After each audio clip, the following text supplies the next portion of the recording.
เห็นยังบ่นั่นพี่น้อง ควายเล็กยันมา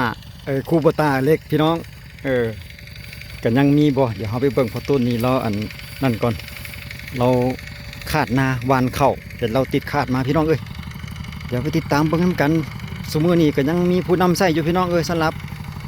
รถเดินตามโอ้หน้าเราสิละเอียดดีอยู่ได้นี่เนาะโอ้เราเห็นจังไดคือว่าแสดงว่าขาดหลายเราที่นี่นะโอ้เห็นจังไดบ้านเอาวะบ้านละวันนี่นะบ้านละอยู่ใส่เข่าคือบ่เห็นบ่ว่าเจ้าไทยกบเข้าอีกวะโอ้สมพอเลยเนาะเพิ่นอันนั้นพี่น้องเพิ่นวานเขาแล้วก็เพิ่นเอารถเดินตามมันไถรถเดินตามไถแล้วเราเพิ่นละเอาคาดมาลูกคาดมามอบอีกเพื่อให้หน้าดินมันเพียงกันฝนตกมากก็เกิดแท้นะมันซุ่มน้ำเนาะโอ้ละเอียดละออขนาดดิก็คูดไปคูดไปก็ได้พี่น้องไม่จำเป็นต้องอันนั้นอาศัยวาเลียนหลายเที่ยวเอามั้ง อันนี้แบบแผนการที่ว่าลดต้นทุนพี่น้องเลยมาเรียนลักษณะนี้แบบ ลดต้นทุนค่าแรงงานค่าไถค่าปั่นเนาะก็สำหรับผู้ใดที่ว่าพอมีเวลาแล้วก็มีเหือมีแห้งสำหรับการเฮ็ดนาประเภทดั้งเดิม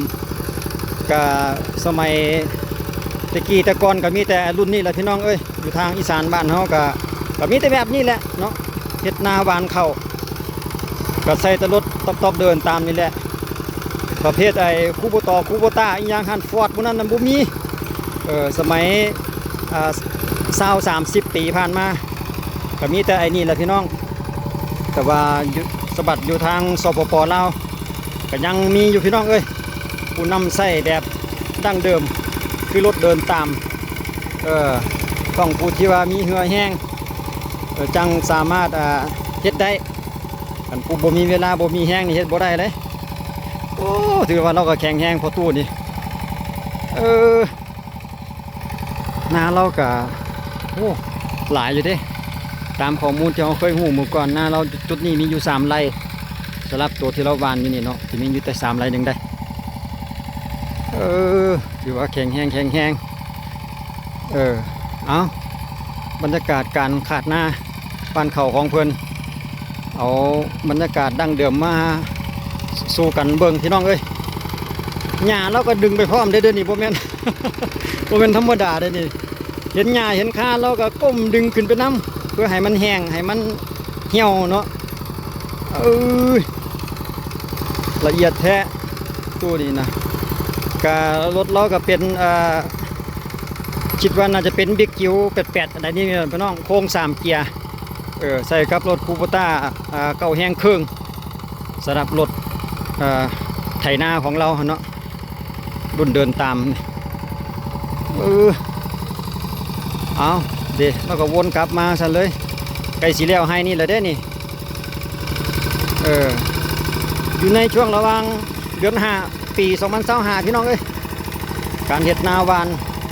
ในพื้นที่นี่ก็ยังคุ้นเชี่ยวเพื่อให้ทันฟ้าทันฝนจนฝนตกมานี่ก็เป็นเรื่องใหม่เด้นี่แต่ว่ามันแดดให้มื้อนี้เอาสู้ๆต่อไปตัวยังเงินยังแห้งยังมีเอาสำหรับอีกฝั่งนึงก็อยู่ข้างๆกันนี่ก็คูโบต้ามาลงพี่น้องคูโบต้าเพิ่นก็โอ้ยสั่งมาเฮ็ดใกล้ๆกัน แต่ว่าเพิ่นกำลังเริ่มทำการไถพี่น้องเบิ่งหน้าของเพิ่นแม่โอ้ยเป็นตาขี้ข้านเลยพี่น้องเล่นไปได้บ่พอ5 เมตรก็ได้ถอยละมันเป็นนาค่อยนาก็ให้น้อยหนึ่งเนาะนาเพิ่นเอาบ่ว่าละแนวเพิ่นเฮ็ดแบบนั้นเด้นาบ่อยู่น้ำเด้เพิ่นแผนการเพิ่นก็จิไทย หมดนี่เด้นี่คูโบต้าเนี่ยหน้าต่ำกำลังสนใจกับรถรุ่นเก่าของผู้ตู้พีนะเฮานี่นะเดี๋ยวเบิ่งเพิ่นเก็บรายละเอียดของเพิ่นอีกจะน้อยหนึ่งก่อนก็ยังมีอยู่เด้อพี่น้องอยู่ทางลาวนี่เพิ่นก็ยังนำใส่รถเดินตาม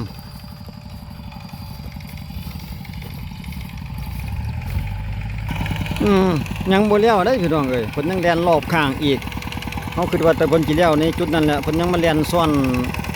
แล่นเรียบเราเบิ่งจุดใดที่ว่ามันบ่เนียนเราก็มาแล่นย่ำคืนอีกตัวนึงได้ความละเอียดของผู้เฒ่านี่เก่งกว่าวัยรุ่นสาวหนุ่มเฮาอีกได้พี่น้อง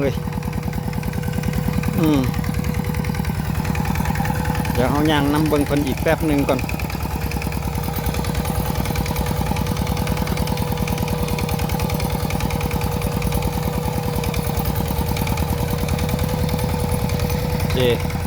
ฮอดนี่แล้วก็เลี้ยวปั๊บ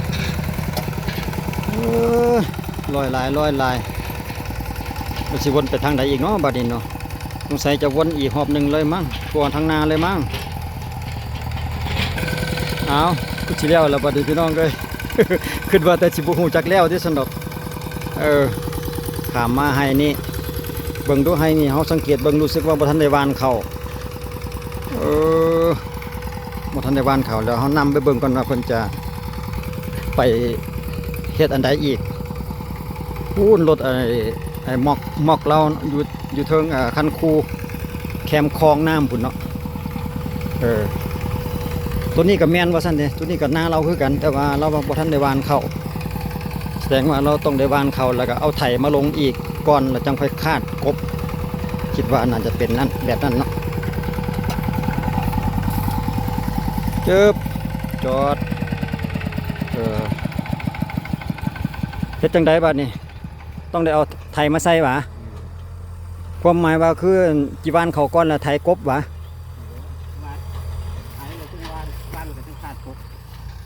โอ้ไถก้อนแล้วเขาจังเอาเขามาวานแล้วจังเอาคาดนี่ไล่มอบความละเอียดอีกเนาะคือว่าแม่นวานเขาก่อนได้สินดอกก็จะมีประมาณนั้นแหละพี่น้องเพิ่นจะเอาไถมาลงก่อนไถละเอียดอีกน้อยนึงแล้วก็วานเขาแล้วก็จังค่อยขาดมอบเอาขาดมามอบอีกขั้นตอนการเฮ็ดของเพิ่นก็ถือว่าละเอียดละออได้ฝั่งนึงก็ไอ้นุ่มรถคูโบต้ารถไถใหญ่รุ่นนั้นพุ่นปั๊บดูพุ่น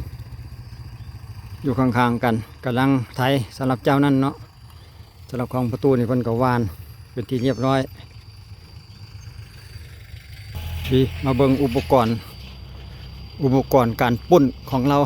อุปกรณ์การเฮ็ดนาโอ้ใส่หัวตีนยางมาพร้อมพุ่นนะแต่เลยว่าเจ้าเรียนตีนเล็กมาบ่แม่นว่ะคือว่าเรียนตีนเล็กมาตีนยางมันอยู่ในหมอกเลยก็ปะไว้เลยถือว่าไว้ลงรถจักเทื่อไปใส่ก็เอาไปนำไอ้ยะเฮ็ดนาผู้เดียวนะเก่งบ่เก่งพี่น้องเอ้ย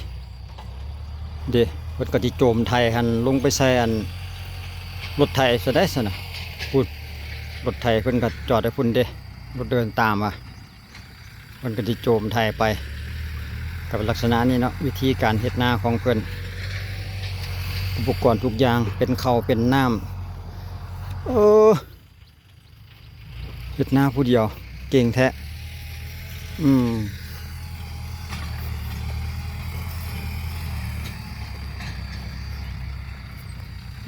เด็กยกขึ้นใส่เลยไหมเฮานี่จะได้คือเพิ่นบ่เลยโอ้เก่งไถบ่แม่นเบาๆได้อันพี่น้องเพิ่นจับโยกใส่เลยเอาพักผ่อนซะก่อนแม่นบ่จังค่อยต่อทางนั้นเพิ่นก็คูโบต้ากำลังเริ่มทำการไถเจ้าของนา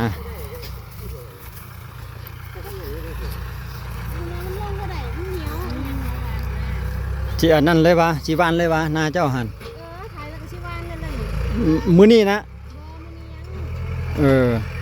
มันคือมื้อนี้มันบ่ทันแล้ว มันต้องได้ติดตู้ปั่นมาเนาะตู้ปั่นมาก็ยังได้หวานได้บ่แม่นหยังดอกย่านฝนคันเจ้าซาหลายย่านฝนหั่นเออเอาจักหน่อยก็สำเร็จแล้วกันนั้นฟ้าทันฝนก็ดีไปเนาะ